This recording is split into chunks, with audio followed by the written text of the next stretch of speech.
അമ്മ എന്ന് വെച്ചാൽ ഒരു നല്ല സ്വീറ്റ് പേഴ്സണാലിറ്റിയാണ്. മക്കൾ എന്നൊക്കെ പറഞ്ഞ അമ്മയുടെ ജീവനാണ്.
കോമൺ ആയിട്ട് കല്യാണങ്ങളിലുള്ളതാണ് നട വിളിക്കുന്നത്. അപ്പോൾ അതുപോലെ അമ്മേനെ നട വിളിച്ച് ഹോളിലേക്ക് കയറ്റാന്നുള്ളത് ഞങ്ങൾ എല്ലാവരുടെയും കൂടെ ഉള്ള ഒരു ആഗ്രഹമായിരുന്നു.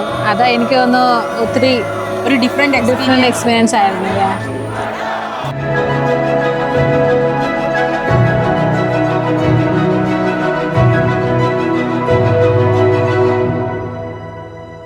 ഇതായിരുന്നു ഞങ്ങൾ ഒരു വർഷം കൂടുമ്പോഴാണ് വരുന്നത്. അപ്പോൾ ആ സമയത്ത് നാട്ടിൽ വരുമ്പോഴത്തേക്ക് എല്ലാവരും കസിൻസ് എല്ലാവരും അടിച്ചു പൊളിക്കും അമ്മിഞ്ഞയായിട്ട്. ഞങ്ങൾ ഇവിടെ ഉണ്ടെങ്കിൽ അമ്മ പൊരുന്ന് വെച്ച കോഴിയുടെ പൊക്കിയാണെങ്കിലും മുട്ട ഞങ്ങൾക്ക് പൊരിച്ചു തരുമായിരുന്നു. അമ്മ ഞങ്ങൾക്ക് അത് ഞങ്ങൾക്ക് കിട്ടിയില്ല, പുള്ളിക്ക് മാത്രമേ കിട്ടിയ.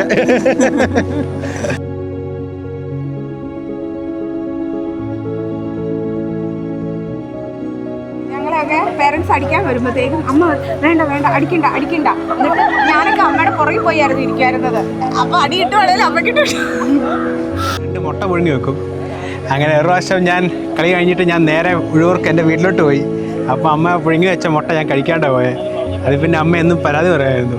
പിന്നെ എപ്പോൾ വന്നാലും എന്നെക്കൊണ്ട് 3 മുട്ട തീറ്റിച്ചിട്ട് അമ്മ വിടത്തുള്ളൂ. അതിപ്പോഴും 100-ാം വയസ്സിൽ അമ്മ ഇപ്പോൾ ഇന്ന് കണ്ടപ്പോഴും അമ്മ മുട്ടയുടെ കാര്യം പറഞ്ഞായിരുന്നു.